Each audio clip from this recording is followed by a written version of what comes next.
in a timeless room, chapter 3, inexplicable mystery. We are easily hoodwinked by our physical senses, allowing them to fabricate and dominate our reality.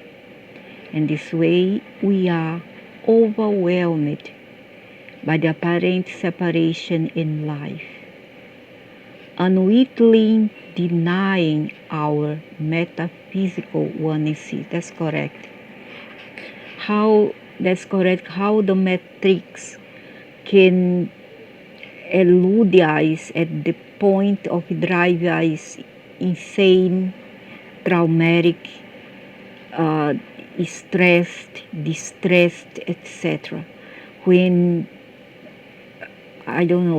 lucky adults who are able to commune, to connect with nature and be there. I know that nature is not all perfect, it's correct. There's poisonous creatures, venomous creatures, toxic creatures, carnivore creatures, and even invisible ones.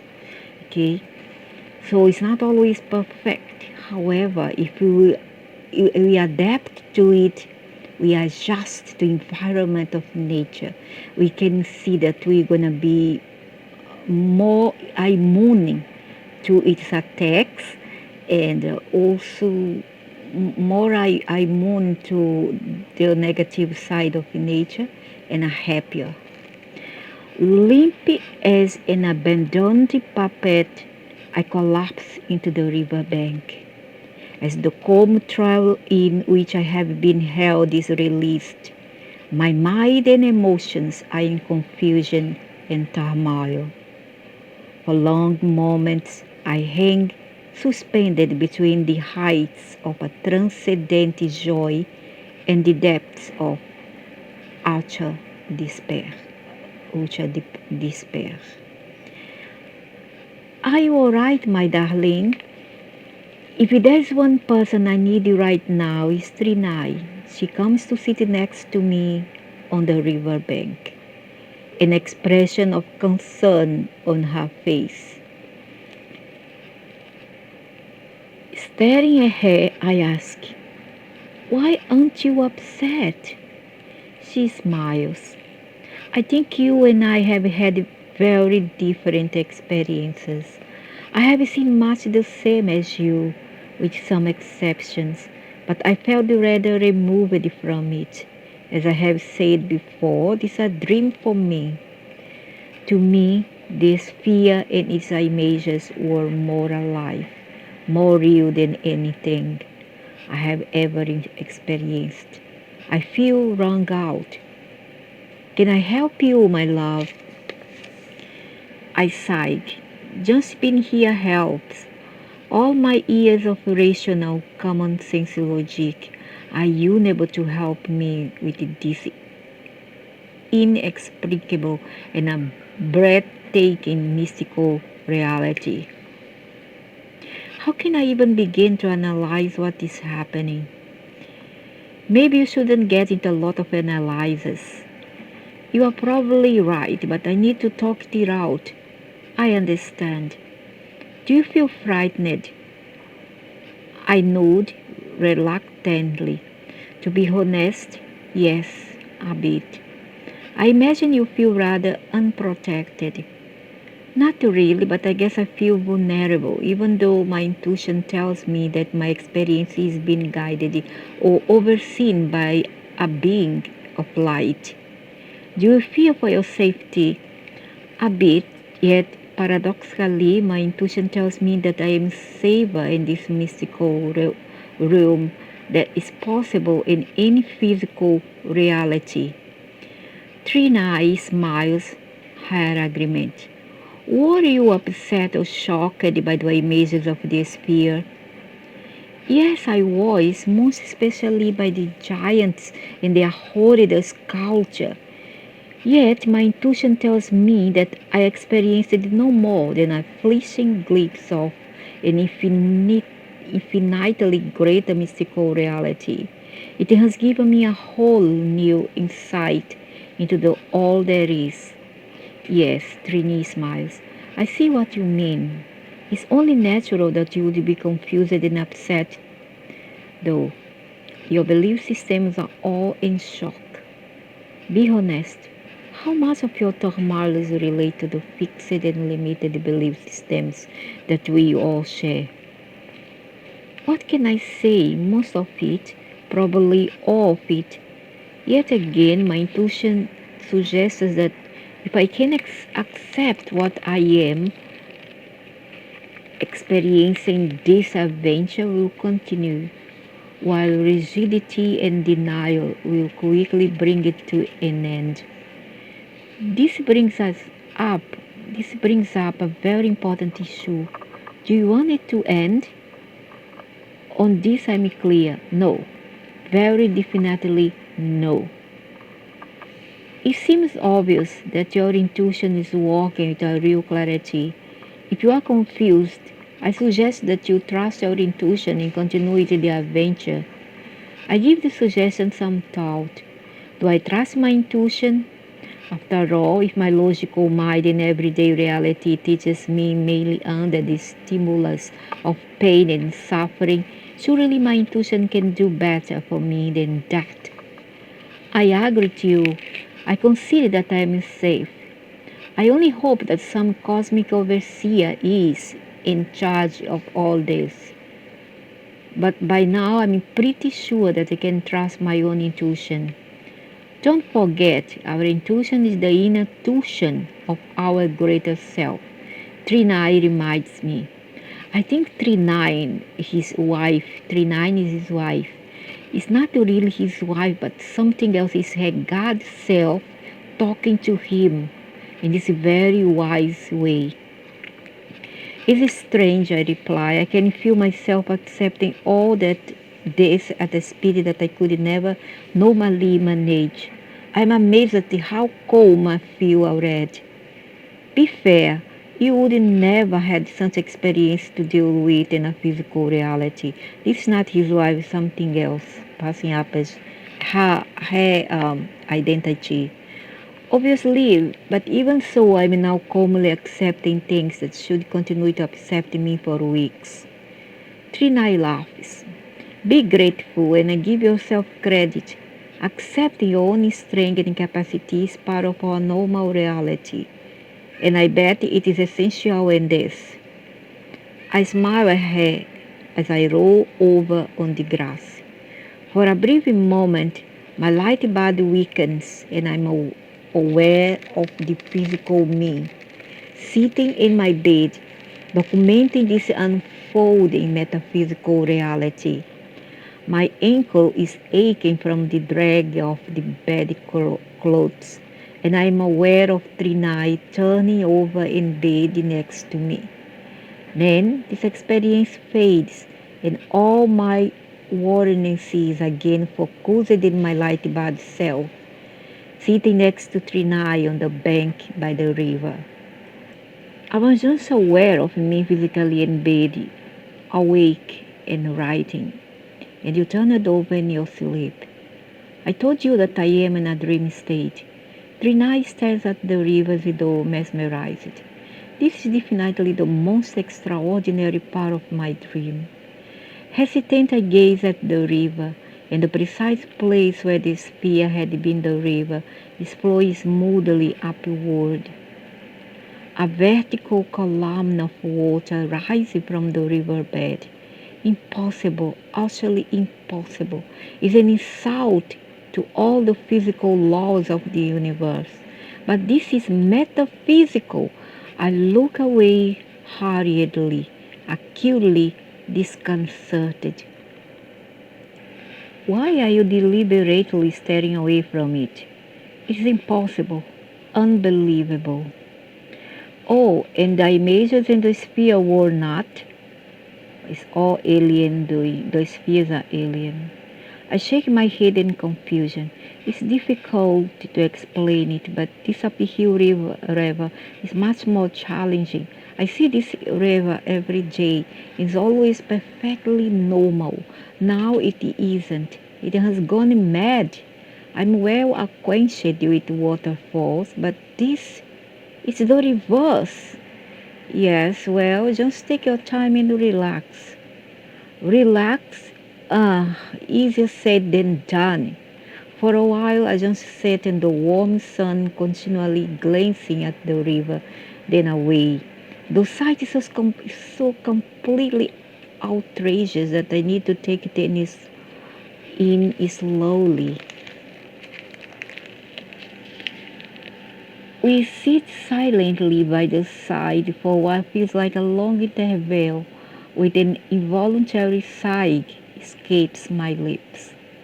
More than anything, I'm being confronted by my belief system.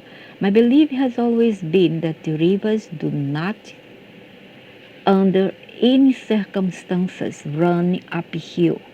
This one is. I'm confronted more by the lie of my belief than by a harmless river. I never once thought to include metaphysical, multi-dimensional realities in my belief system. Trina laughs. You should have. You're right. I begin to realize that life is as much metaphysical as it is physical, maybe more so, whereas my physical reality has strict limitations. It would appear that this mystical room is without limits. We are easily hoodwinked by our physical senses, allowing them to fabricate and dominate our reality. In this way, we are overwhelmed by the apparent separation in life, unwittingly denying our metaphysical oneness. How are you feeling now? Much better, thanks. Your being here and helping me assimilate all this has been very necessary. I'm happy I can help, and I'm glad that you're all right. I don't think I'm going to be here much longer. Don't go, please. I would stay if I could, but I really don't think it is up to me. You may have to continue without me. Do you reckon that you can manage? Even as she asks me, I feel my light body both gather strength and relax simultaneously. Somewhere within my psyche, I have reached the unassailable self who knows, and my decision is made. I can handle it. Yes, if it is possible, I'm going to continue in this metaphysical room. I'll accept this reality, come what may, but I would still rather have you with me. I'm glad. With this decision, I feel a powerful reassurance confirming my inner strengths and capacities. And with this reassurance comes a resurgence of my intuitive knowing. Yes, I feel confident, ready for whatever waits. Getting to my feet, I walk over to the place where the water is flowing upward. I beckon to Trinai, and as she joins me, I notice that she is no longer so clearly defined. Are you still with me? I can see the river, yes, but you are no longer very clear. She started to become translucent. It's as though you are living my dream. I feel a bit glum at this, but the river holds my attention. See it and accept it to remain challenging. For a while, we just stand there, fascinated by the stark impossibility of watching a river flowing smoothly uphill. And it's beautiful as the water lifts from the normal riverbed. It takes on an extra sparkle and gleam, as though a bright light shining from one hidden place behind the curtain of water. Each drop is a liquid crystal of sparkling, translucent light, flowing upward to vanish about 100 feet above my head. Where or how it can simply vanish in space, I have no idea. Try as I might, I can see nothing beyond the top of the incredible column of water. It simply vanishes, more unaccountable, illogical, inexplicable mystery. And all the time, Trina is slowly fading out. Very clearly, I hear her last words.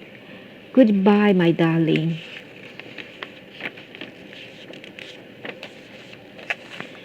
For a time, I sit facing the river, sad and upset. But gradually, my resolve returns. Trina would want me to continue. After all, she isn't lost or hurt. Either her dream state has left this metaphysical reality, or she is waking up. I realize that she wants with me for a purpose, helping me through my initial shock and giving me the strength and clarity I so badly need. If I mess up now, I will be letting her down. This is what happens uh, when we either have out of bad experience or OBE, or else we die. Okay, we leave our body, we departed from the physical. What will happen is there are beings that transform themselves or mimicry or even shapeshift as our loved ones. In this case, they came as his wife, so as to comfort him in his other side journey. You know what I mean? Motivated again, I jump up it, following a strong intuitive impulse. I walk a little way farther upstream, then trusting in a prompting so powerful that I can scarcely resist it. I dive into the river. Instantly, everything changes. I'm no longer a human being in a bar of light. I'm without form, without shape. I'm in the surging rush of spirit that flows as water over every waterfall on the planet. I'm falling, tumbling, water as light, light as water, water as oxygen, oxygen as water, every drop, every molecule as one, as a spirit of water. I'm the current of life in everything that grows on the planet Earth. It is I who triggers the growth of every city and breathes the water. Water is wonderful, the rain is beautiful. Nature, the waterfall, the rain, the snow, also beautiful. The sun and a cold place, so beautiful. Everything so beautiful. So I am the core of life and everything that grows on the planet Earth. It's I who triggers the growth of every seed. I who combines with the growing plant. It's I to whom all life bows and respect. For I am the catalyst in the movement of life on earth, correct. Blessed be the water. All life pays tribute to the spirit of water, and the homage is love. Deep in the recess of my human psyche, I recognize that the great purpose of life on earth is to combine with and radiate forth the creative power of unconditional love.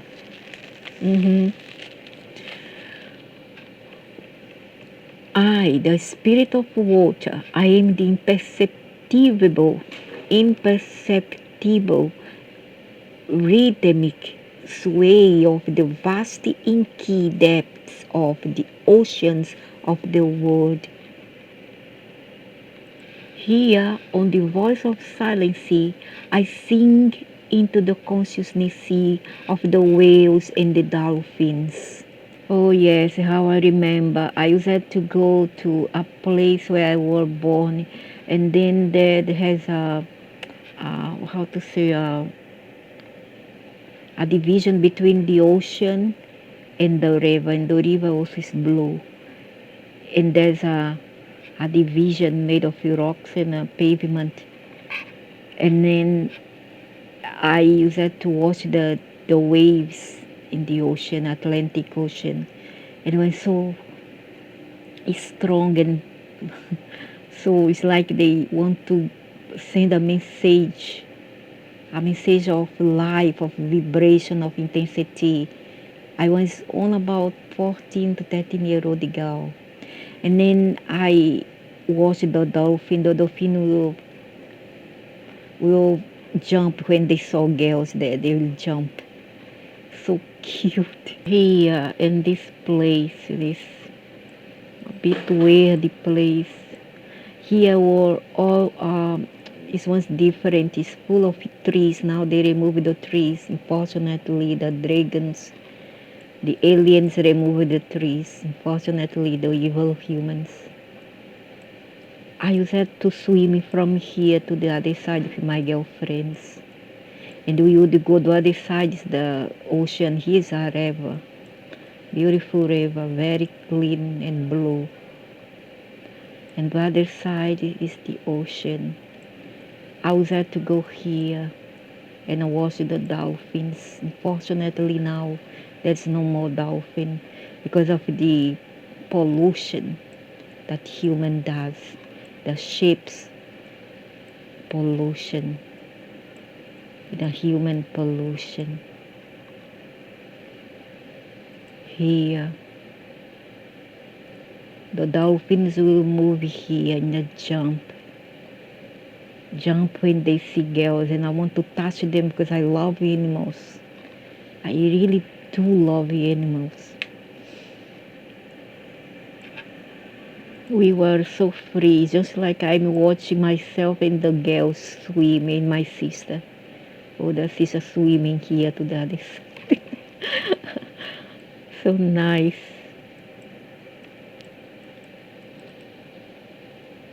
And then we watch the dolphin. They will become so excited once they saw girls here, soaked wet. But we wouldn't dare jump here because this Atlantic Ocean is an open sea, and it's very, very, the currents and underneath currents very strong, so we wouldn't dare dive here without equipment. Never.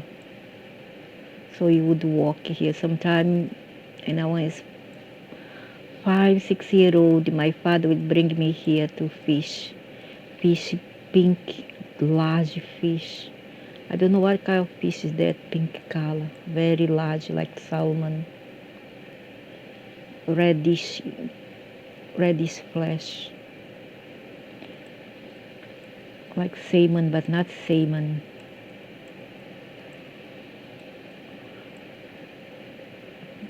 So the water of life. Where's the dolphin? The dolphins, I don't know, they move now. The shark came in. Hammerhead sharks that attack people on the shore because of human pollution.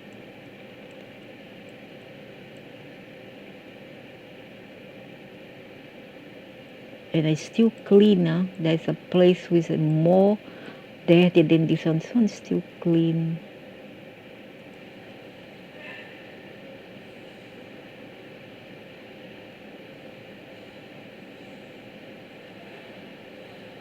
So this is the ocean, a beautiful ocean.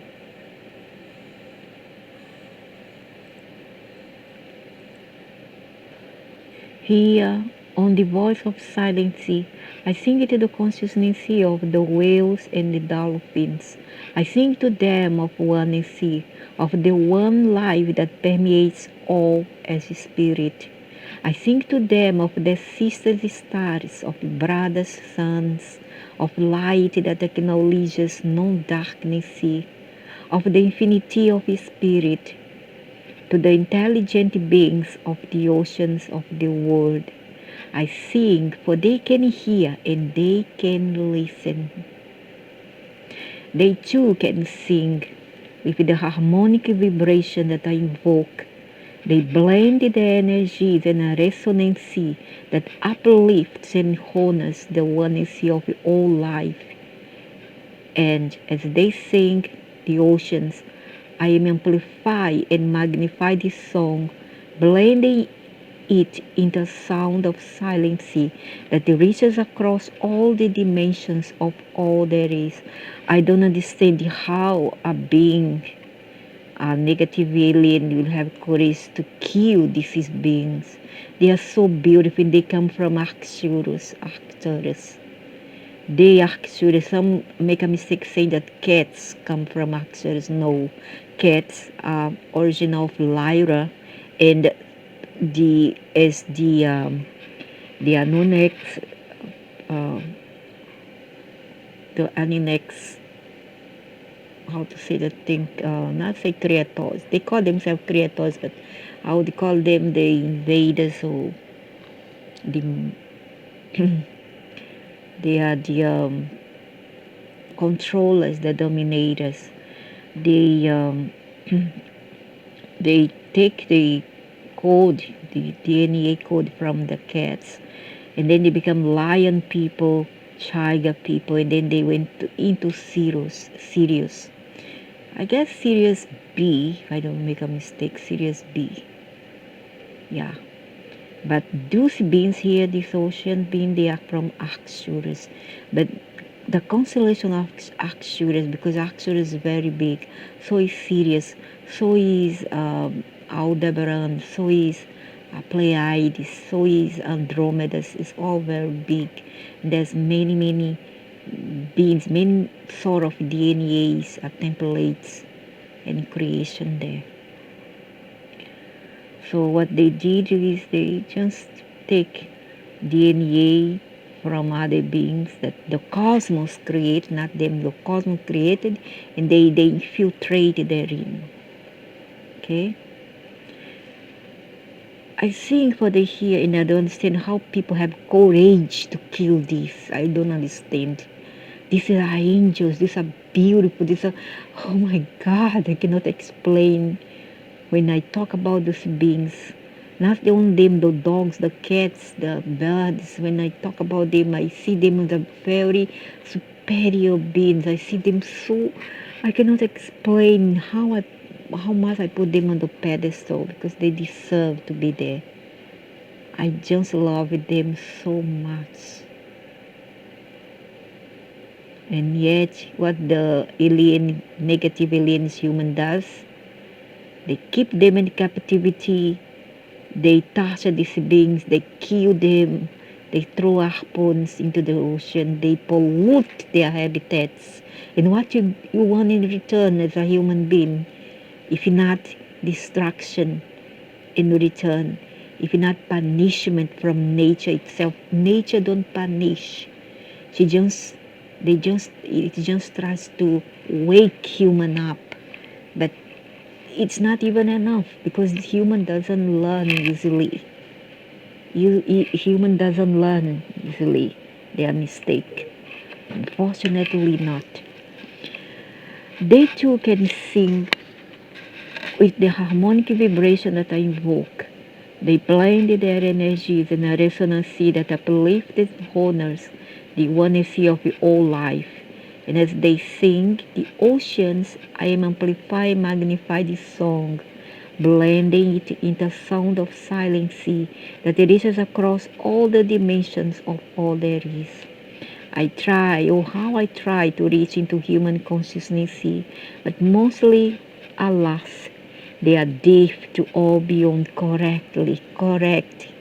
How human is deaf, how human is immersed in their day-to-day struggles to live their traumas. How they are blind to all this, how they are immersed and deceived by all these external things that they see around them. So tragic and sad. I try to reach into human consciousness, but mostly, alas, they are deaf to all beyond. I sing my song of love to all humanity, for these past the years of the heart being closed. They too are one with all. And to this end, I sing, and I'm listened to in a drifting, merciless boat. 5 people are dying. They hear me sing. For as their physical world recedes, they become open to the beyond. Too feeble to move, they hear me sing and reassured. Their souls release their dehydrated and decaying bodies. They hear the joy, and as wonder fills them each anew with light, they too sing their song of thanksgiving and farewell. I remember one story I have read on the 90s. It's a ghost story of this ship that went by the oceans, and one of the sailors, they happened to see a ghost swimming on the ocean, and they was following their ship. They were very happy. People who have lost their body, maybe it's drowning, or maybe they have been drifted into the ocean and they die there of dehydration. And then as they die, their soul was released into the water. And then they just drift apart, and they were happy, very happy. And they just jump into the water, but they were no more human, no more dense body, but rather um, translucent kind of body. And this Bina say here, this man also say that he saw as people lose their lives into the ocean, and then after they release that body, that decaying body, dead body, then how happy they were when they get adjusted to their new reality. How happy the ghost ones, the spirit was to finally be released, and then they become one with the ocean, one with nature. How beautiful. They hear me sing and reassure their souls, release their dehydrated and decayed bodies. They hear the joy, and as wonder fills them with a new delight, they too sing their song of thanksgiving and farewell. How beautiful. I sing my song of vibration, harmonic silence to the children of the world, and many listen, and the new awareness that sweeps humanity. You see, now I'm going to talk about children. Children are so innocent. Children, they are tuned to nature because they don't have the expectation that we adults have. They don't have the problem that we adults have, the struggles, the traumas that you have to go through. But of course, there's children who are traumatic because the adults, the faulty adults, the insane adults traumatize these children. You understand? And they make the children look like as if they are possessed. But no, the children are just traumatized by the abuse, psychological, even physical, um, done by the adults, incurring by the adults. The adults give far too much traumas, either psychological or physical, to the children. Okay, so the children become a bit destabilized, or a bit, they become unnatural. The children become so miserable that they lose their innocency in the process. But children are so innocent. Children, the joy in the circus of life. They are the wonderland of human life. Without the kids, life would be like a cemetery. With just the youth, life will be anarchy,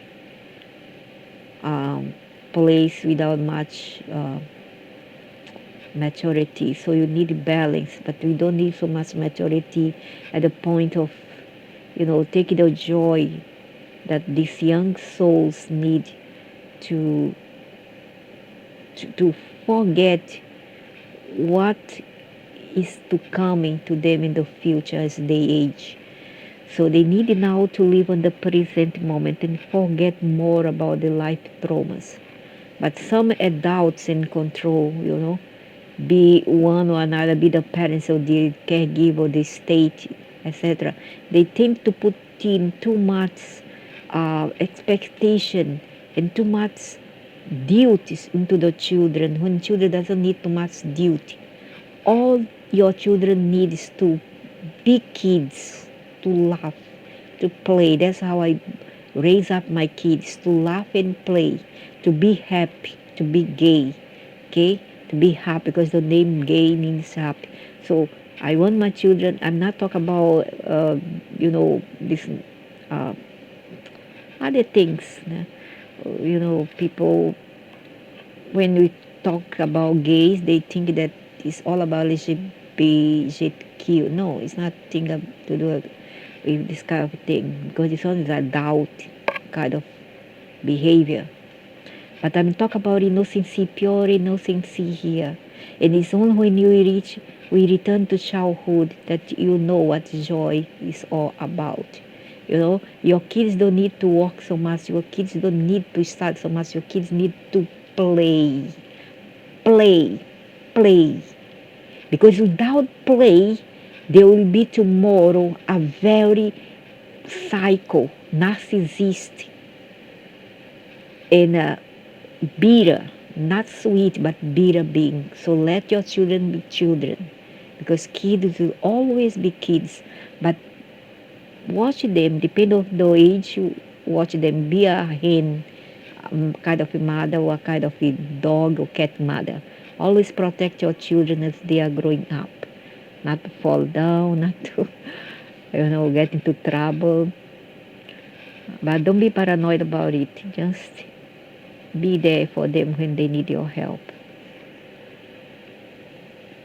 So in a drifting master boat, 5 people are dying. They hear me sing from their physical world recedes. They don't hear the man sing, but the water in him sing, the water, the elemental water. They become open to the beyond, too feeble to move. They hear me sing, and reassured, their souls release their dehydrated and decaying bodies. They hear the joy, and as wonder fills them each anew with light, they too sing their song of thanksgiving and farewell.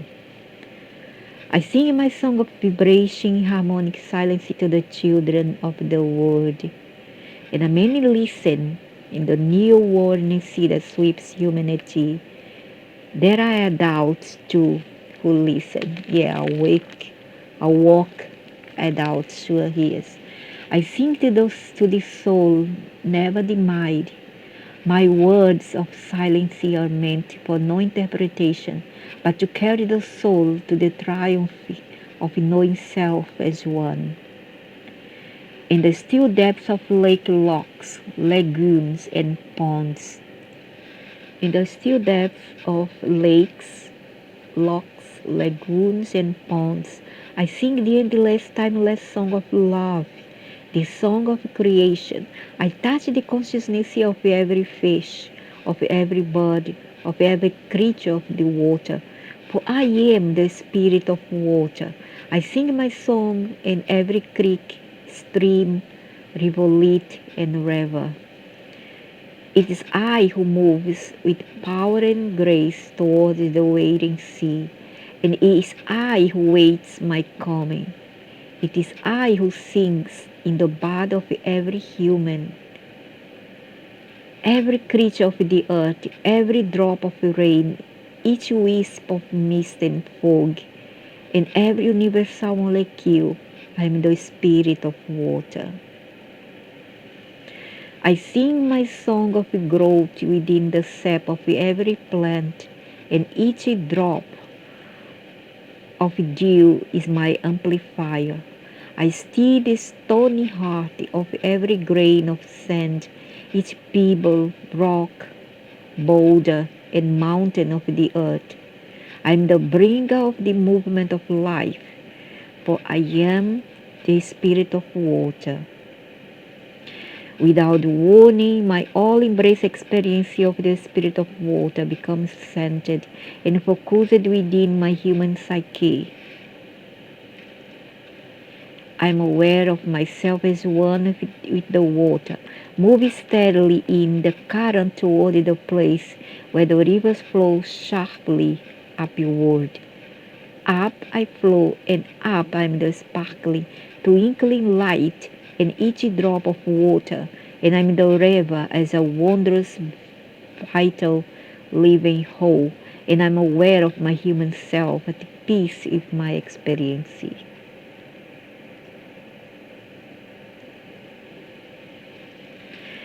Up, up, I flow. I remember one cute baby. Up, up, up. I flow to slide with each grace into a large pool of softly glowing liquid light.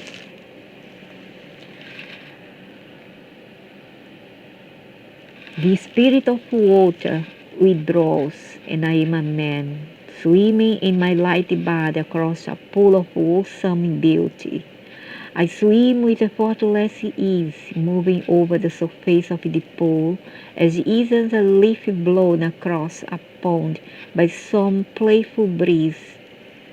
So sure am I that some other force is propelling me that I stop swimming and my progress ends. Mildly surprised, I continue swimming using a few gentle, careful strokes to cause splashing semi-wrong, as though I swim with effortless ease, moving over the surface of the pool as easy as a leaf blown across a pond by some playful breeze. So sure am I that some other force is propelling me that I stop swimming in my progress ends. Mildly surprised, I continue swimming using a few gentle, careful strokes. To cause splashing seems wrong, as though the disturbance might convey a lack of respect for the mystical beauty of the pool.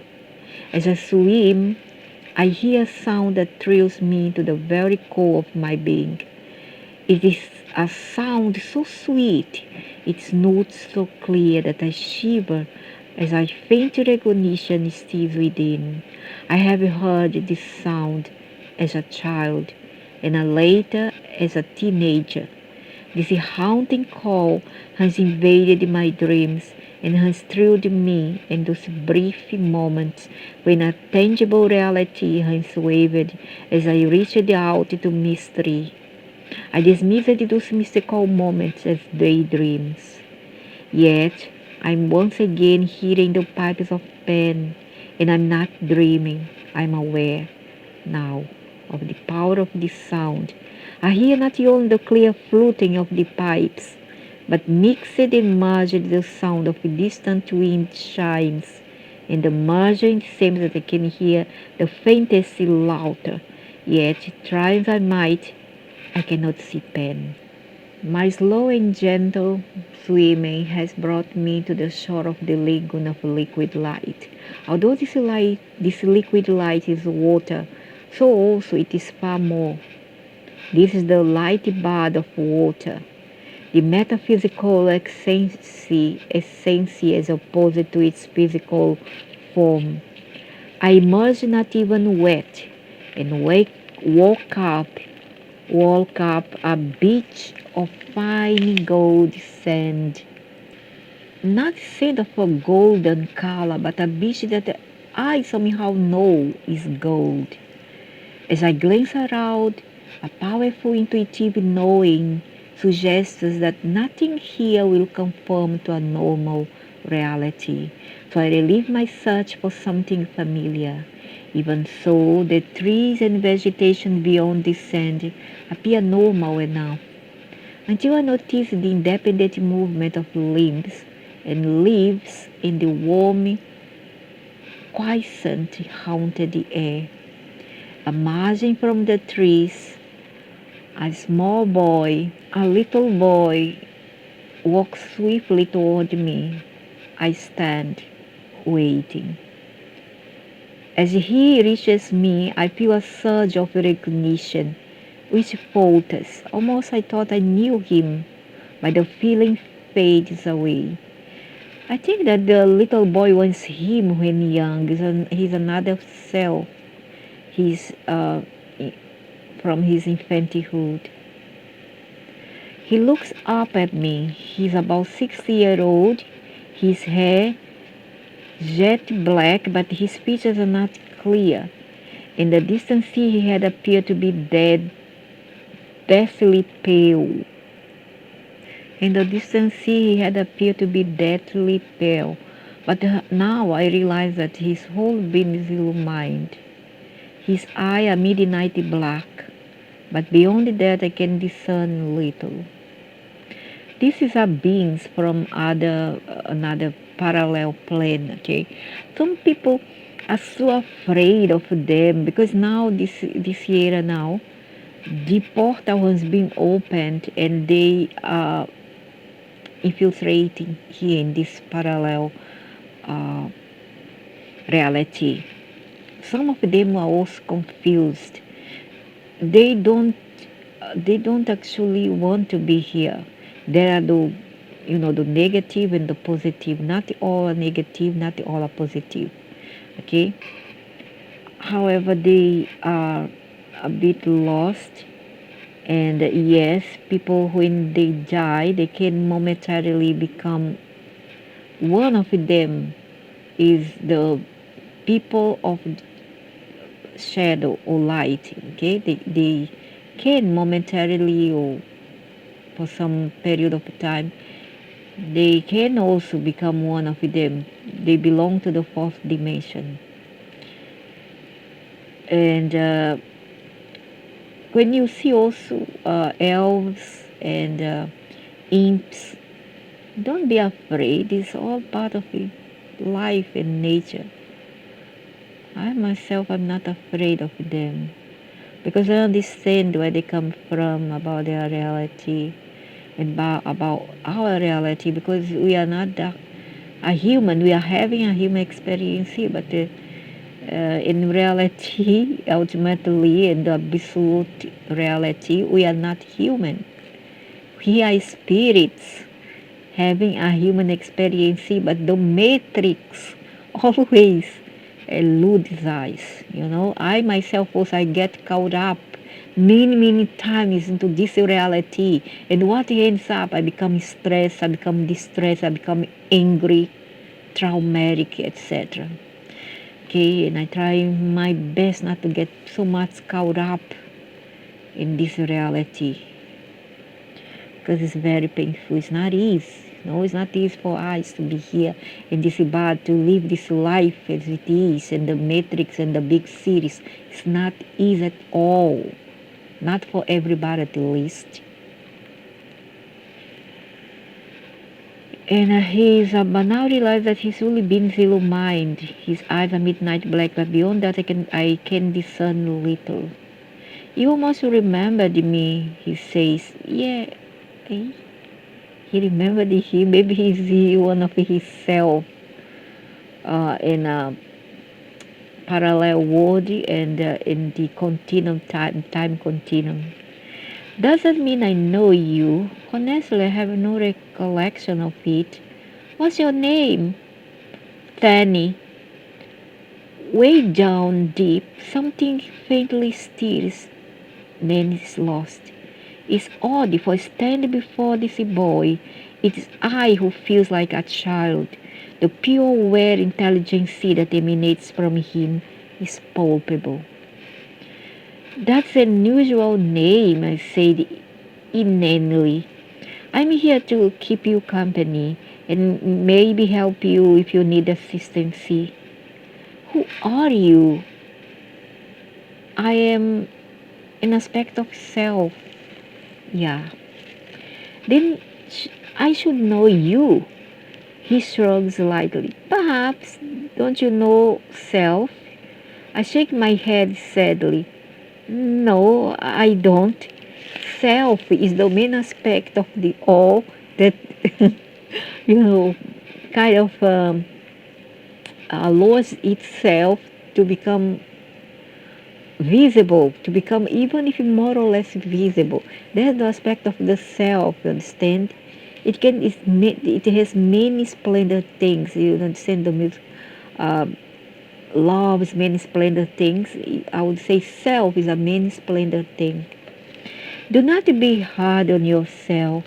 I'm here to help you, not cause you to feel less worthy. Besides, we are closer than you could ever believe possible. We are one. This statement bothers me, for I do not understand, but I dismiss it. I have quite enough to contend it with already. And when you see a being that is very pale, don't be afraid. Why are you afraid of pale things? Pale things is the essence of most of the things here. Okay, it's the soul, it's the spirit, it's the light. So don't be afraid. Okay, some also can be the dark figure. Yeah, there's dark shadows. There's another opposite aspect of self, okay, the duality. But most of it, when your pure essence is light, pure light, don't be afraid to be that. Don't be afraid to see that. Oh, some people are so, so ignorant. They see pale people. I used to be very pale, and then they will say, ghost, ghost, call me names like white candle and a slug, you know, many stupid derogative name slurs. And so you see, racism is a knife of thousand, hundred gums. It's not just one side, it's many sides, okay? So what's wrong in be a ghost? It's okay. It's okay. This is what everybody going to become. This is what the fourth dimension is all about. And who is human to be better than ghosts? Now I ask. Who are human to try to be better than sprites and fairies? No, we aren't better than them. We are just an aspect of self ourselves, on that we are in a more denser way, alright? Do not be don't be hard on yourself. I'm here to help you, not cause you to feel less worthy. Besides, we are closer than you could ever believe possible. We are one. The statement bothers me if I do not understand, but I dismiss it. I have quite enough to contend with already. Did you bring me here? I ask. Are you the being in control of all that is happening to me? Tony laughs, a sound light and musical. Oh, cute. He like, ha, ha, ha, ha, ha, ha, ha, ha. I think I heard it somewhere. Good heavens. No, I told you I'm a temporary companion. Why only temporary? He smiles encouragingly. Trinai once with you for as long as you truly needed her. As I will be with you as long as you need me. I will not be part of all your experiences, but when or if you need me, I shall be with you. Now I tell you, Tani, Siaini, the shepherd, the Trinai was all the same being. You know, he is mimicry all this, and he's main aspect of himself. He's all of this. If you ask me, who is this? I would say, uh, I don't know. I mean, some would call many names. It has many names. You understand? Many names. Could be the orderies, cosmic, uh, higher self, the higher self that split self to many parties. And many would call God, Brahma, etc. Okay? Did you bring me here? I told you I'm a temporary companion. Why you temporary? He smiles encouragingly. Trina, I was with you for as long as you wish needed her, as I will be with you as long as you need me. I'll not be part of all your experiences, but when or if you need me, I shall be with you. I'll probably need you all the time. In that case, I had better rephrase what I said. I will be with you when it truly needed, not necessarily when wanted. Is it not the sentence, the statement that we are always hearing? You don't have what you want, but what you need. Is this not what many people hear from our parents, but not my parents? My parents was wonderful. What I needed, if they could afford, they will buy for me. Okay? My mother, my father. Me also, I will do this to my children. I did that when I was young. What I have, I give them. Unless I didn't have enough, then I wouldn't give. But if I have everything of me, I would give to my children, even my life, one of my organ. I shall be with you. I probably need you all the time. In that case, I had better rephrase what I said. I will be with you when truly needed, not necessarily when wanted.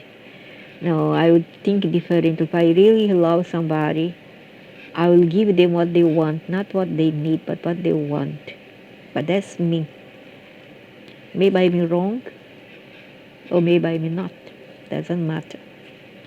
But I wouldn't give people just what they need, but what they want. Okay? Not all people, not by for vanity, not for ego, not for the spur of the moment, but because maybe I say this is what you need, okay, take it. But don't abuse, okay? Don't abuse our privilege. That's how we should say.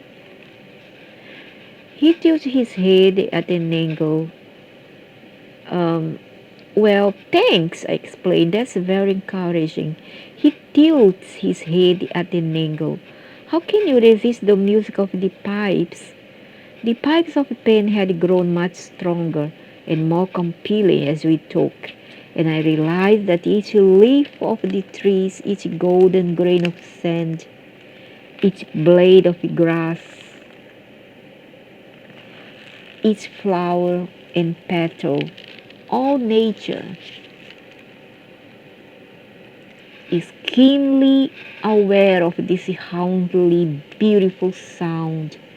All life dances to the evocative power held in this ethereal, ethereal resonancy. I look at Tammy, bewildered. I can't resist, I whispered tremulously.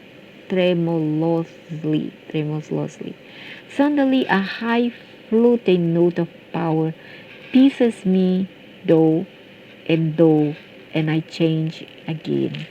Yeah, they do that. They have what they call enchanting sounds. I have seen cases in Brazil whereby fishermen, pure fishermen in this village in the northeast of Brazil, were, how to say the word, they were bedazzled and attracted to songs that came from the sea, you know. And let me see. They were, I heard of legend that they were attracted by beautiful lady on the sea, and she sang a very beautiful song. I think just not just in Brazil but many other parts of the world. This did happen with the sailors, especially so in the fishermen. They will bring their boats during the morning or even during the night. They will attract them there, and in the lakes, the case was a bit negative. People were drowned by this song, and they will drown inside the lake. As for those seas, the fishermen that were affected, that saw this beautiful lady, beautiful mermaid, uh, the name Mar in Latin means sea, mermaid. So they would see that beautiful lady, and then the fish will just come inside their boats spontaneously. You see, then they will catch a lot of fish for that day or even night when they saw this beautiful lady. But in other cases, as it's in the lakes inside the countryside, over there is more sinister. Maybe it was not quite a lady, but a male or whatever spirit pretend to be a lady, and as that song emanates from the lake, the people be drowned into the lake, and then over there they drown themselves. That's all for now. Chapter 3.